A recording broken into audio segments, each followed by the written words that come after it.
Our citizenship group has been looking at the problem of Islamophobia. Islamophobia is the ill treatment of Muslims, portrayal that all Muslims are terrorists, all Muslims are violent.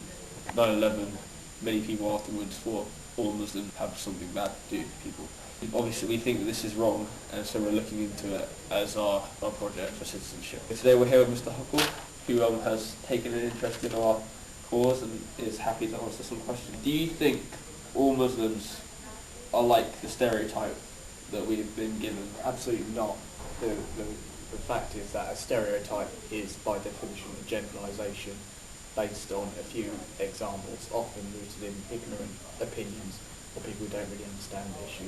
So people might make assumptions and generalisations that a few people who claim to be Muslims, although the massive majority of Muslims would say they are not true Muslims, a few people who claim to be Muslims did some horrible things, therefore all Muslims support them, which is completely false and completely wrong, because the statistics show that almost all Muslims around the world, when they've been surveyed, have said that they disapprove of terrorism strongly.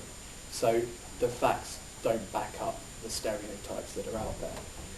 And I think a lot of the stereotypes are rooted in racist views amongst certain groups of people, particularly amongst powerful white people, that anyone who is not white is a certain way, and obviously this racism in any space, particularly also including in Islamophobia, the stereotypes are nothing like the reality.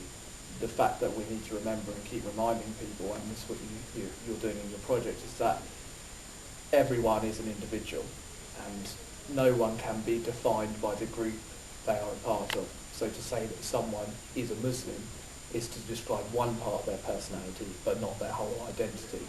So there might be similarities between some Muslims, but lots of Muslims are completely different to each other, because naturally they are individuals with different ideas, different motivations, different cultures. So the Muslim population around the world of nearly 2 billion people is completely diverse and completely different, and we shouldn't judge everyone by a few examples, whether they're good or bad examples. We should look at everyone as individuals. I think it's a very true case that in some cases that if you ruin it for the majority, even still, I don't think it's fair to say that you can judge a whole race or belief because of certain extremists.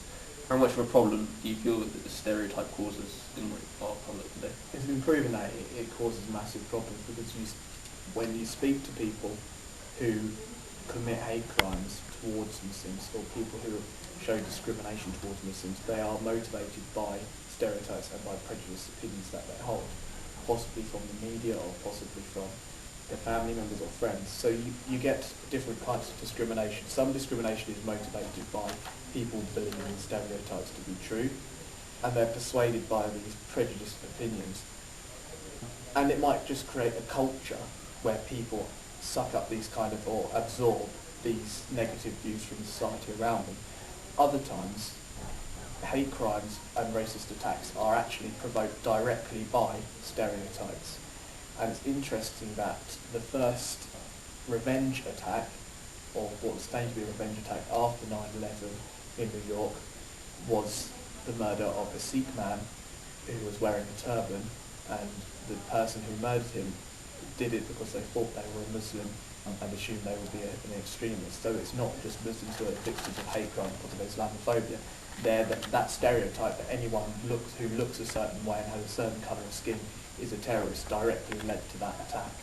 So it's been proven that in two ways: it creates a culture whereby a certain group of people or certain people are thought to be a certain way in a negative light, and on the other hand you've got a direct pathway between stereotype leading to direct discriminations, which can include violence.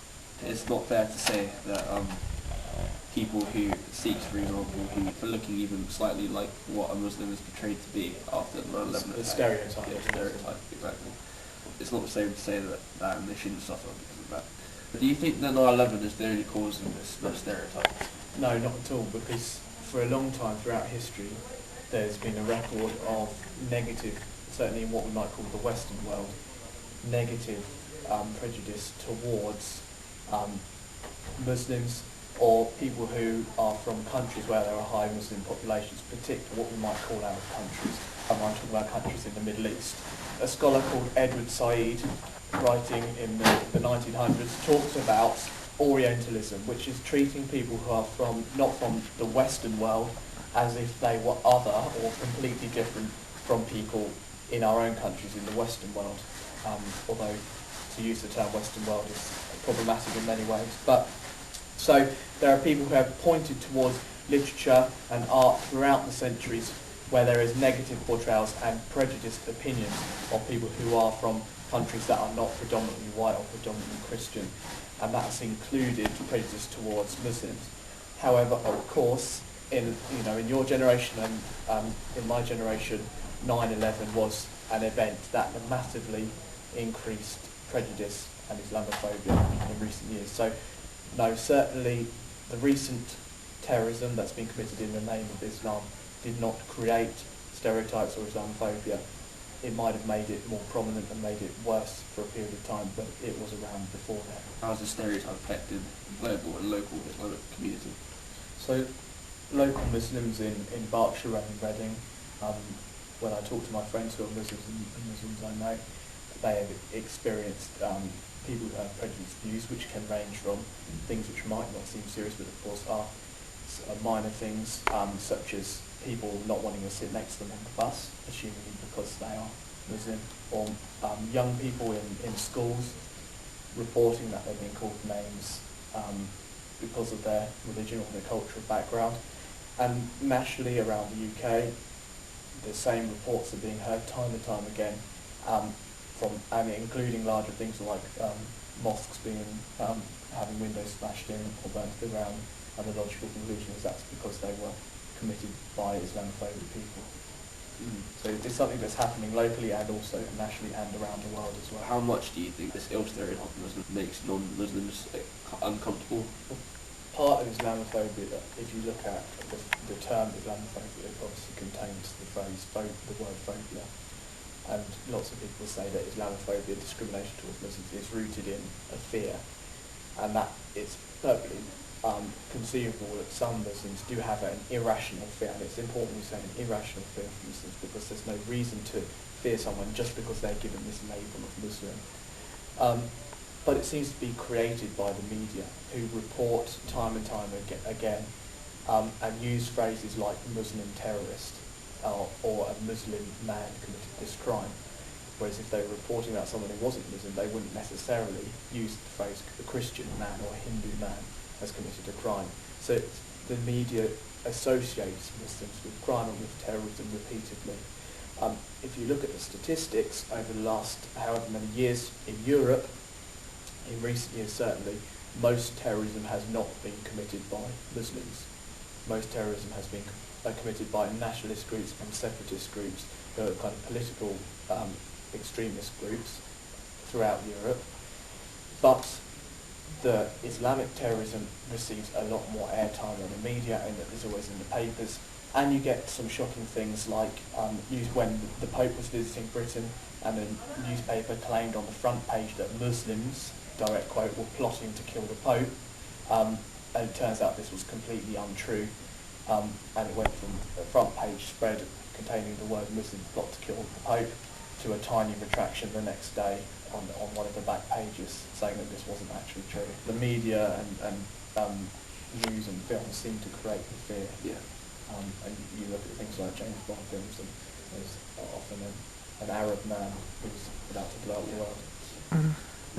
And also the Aladdin story. Yeah. Would you like to say something about that? So even things which seem innocent, for example, the Disney Aladdin story, you look at the opening sequence or you look at the whole film, and the good characters, the goodies, have American accents and American facial features, and the bad characters look stereotypically Arab and have stereotypical Arab accents, seeming to suggest that they are bad because of their ethnicity or their religion. And the original, it's interesting to look up, you can look this up, the original songs for the opening sequence of Aladdin contained very racist language or stereotypical views of the Arab world, which have been removed in more recent DVD editions of Disney Aladdin film. Yeah. You think this idea, this sort of stereotype, could make some Muslims angry, and so think, if you think I'm a terrorist, and I'll become one to show you? I'm not sure for certain of the evidence of that.